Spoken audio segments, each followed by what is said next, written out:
দেখুন, রাজ্য বিধানসভা ভবনে বিরোধী পক্ষকে এবং বিরোধী দলনেতাকে মর্যাদা দিচ্ছে না বিজেপি সরকার।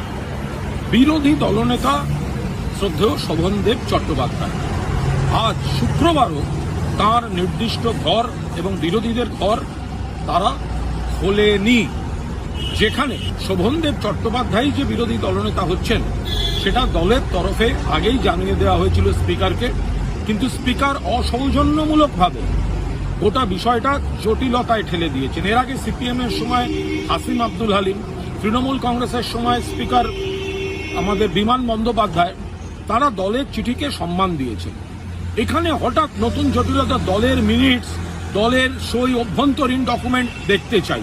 তো তা সত্ত্বেও সংশ্লিষ্ট যা নথি শোভনদেব চট্টোপাধ্যায় গতকাল স্পিকারের সচিবালয়ে জমা দিয়ে দিয়েছেন। আমরা আশা করেছিলাম আজ বিধানসভায় বিরোধী পক্ষের ঘর খোলা থাকবে। ঘর বিষয়টা শুধুমাত্র কিন্তু একটা ঘর নয়, ঘর বিষয় একটা মর্যাদা এবং বিরোধীদের অধিকার। সারা রাজ্যে বিপুল মানুষ বিরোধী পক্ষকে ভোট দিয়েছেন, আর বাকি গণনা, লুট, বৈধ ভোটার বাদ ওপারটা তো বাদই দিন। তো যাই হোক, আজ আমরা এসেছিলাম এই কারণে, কারণ গতকাল সব নথি জমা দেওয়ার পর আমরা ভেবেছিলাম শোভনদেব চট্টোপাধ্যায় বিরোধী দলনেতার ঘরটা আজ খোলা থাকবে।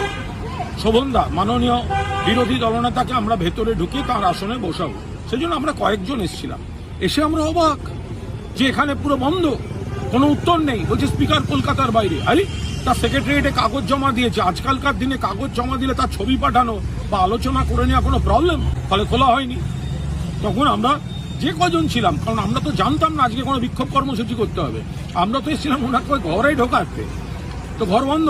ফলে আমরা কয়েকজন, আমরা ঘরের সামনে প্রতিবাদ কর্মসূচি, একটু ধর্ণা, কেন প্রতিবাদ আমরা সেগুলো জানিয়েছি এবং আমাদের দাবি অবিলম্বে বিরোধী দলনেতার ঘর এবং বিরোধী পক্ষের ঘর খুলে দিতে হবে, বসতে দিতে হবে, বিরোধীদের মর্যাদা দিতে হবে।